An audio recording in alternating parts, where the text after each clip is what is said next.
My name is Alyssa Askue. I chose to do my project over French Polynesia, specifically how the group of island navigates tourism and inequality. When we think of French Polynesia, we often picture turquoise lagoons and overwater bungalows, but behind that postcard image is an economy that depends almost entirely on tourism. Services make up roughly 3/4 of the territory's total output, while agriculture and industry contribute only small fractions. That means most job and income are tied to visitors themselves.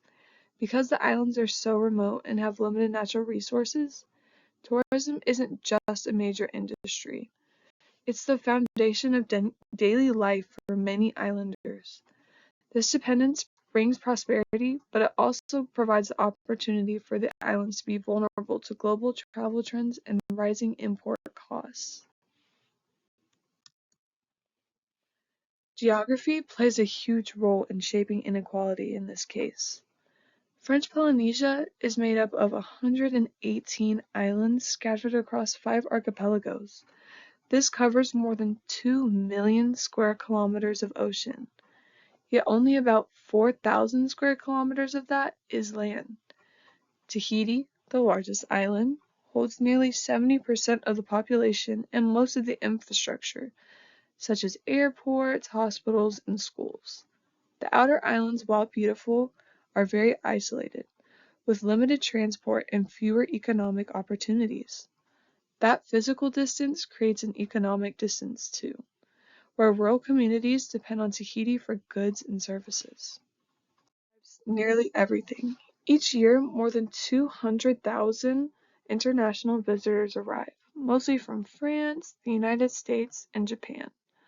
Hotels, restaurants, and transport services form the backbone of employment, with about 3/4 of workers being in service-related jobs. Because local production is small, the islands import most consumer goods, from food to building materials, which ties everyday life back to these global markets.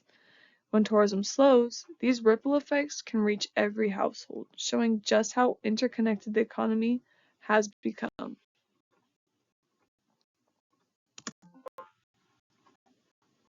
Is one of the highest in the Pacific. More than 80% of household goods are imported, which drives up prices for essentials like food and fuel. Wages in tourism and retail often don't keep up the pace, so families are forced to share housing or rely on informal work just to get by. Many people move to Tahiti hoping for better jobs, but urban life comes with its very own set of challenges. Crowded neighborhoods, expensive rent, and higher daily costs are just some of the things that people who move may experience. This movement deepens the divide between city and island life, where opportunity and affordability rarely ever meet. Development is especially concentrated in places like Bora Bora and Moorea. These islands attract the majority of visitors, and resort construction has reshaped their coastlines. Infrastructure projects, such as new airports, new ports themselves, and hotels, bring jobs but also put an insane amount of pressure on lagoons and coral reefs. Sustainable tourism planning has become essential to protect these fragile ecosystems. Development brings opportunity, but when it's focused in just a few high-value zones, it can leave smaller islands behind and strain local environments. Tourism also shapes how culture is shared. Traditional dance, tattooing, and ceremonies are often adapted for visitors who want an quote-unquote authentic experience. These performances can strengthen pride and visibility, but they also run the risk of turning heritage into a spectacle. About 1/3 of workers participate in cultural or service sectors linked to tourism, showing how identity and livelihood can intertwine. Communities constantly have to navigate and negotiate how to preserve their traditions while still benefiting from the tourism industry, a delicate balance between authenticity and adaptation. Environmental pressure is another major concern. Coral reefs and lagoons are extremely sensitive to development and boat traffic. Coastal population density continues to rise around Tahiti and Bora Bora in specific. With more than 200,000 visitors each year, as I've said, waste management and reef protection has become an urgent priority. Pollution and shoreline modification threaten biodiversity and fishing livelihoods essential to islander life. Protecting these ecosystems isn't just about conservation. It's about safeguarding the cultural connection between people and the sea. Economic centralization around Tahiti drives migration and inequality. Nearly 70% of residents live on the island, where most jobs and services are located. Outer islands face declining populations and limited infrastructure, while urban areas struggle with housing shortages and rising prices. This movement concentrates wealth and opportunity in one region, leaving rural communities dependent on remittances and seasonal work.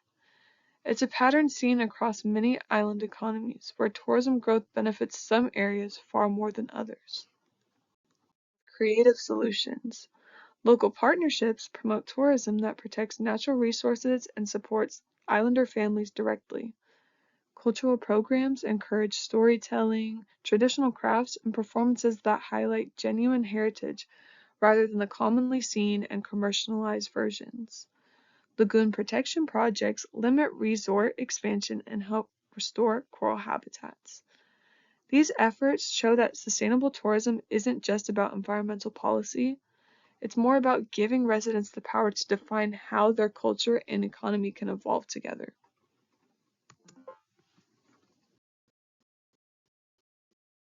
This future depends on finding balance between tourism, tradition, growth, and sustainability. Economic opportunity must learn to coexist with ecological protection and cultural integrity. The island's story reminds us that paradise isn't just a destination, it's a living, breathing community that's forced to negotiate the costs and benefits of global attention. By centering local voices and protecting the environment that sustains them, French Polynesia can continue to thrive while keeping its identity intact. As islanders continue to become the minority in their homeland, efforts must be made to preserve their land and identity from foreign invasion. While tourism has grown into a lifeline, certain protections must be placed to guarantee the future of these island cultures. Well, on that note, I'm concluding my presentation. Thank you so much.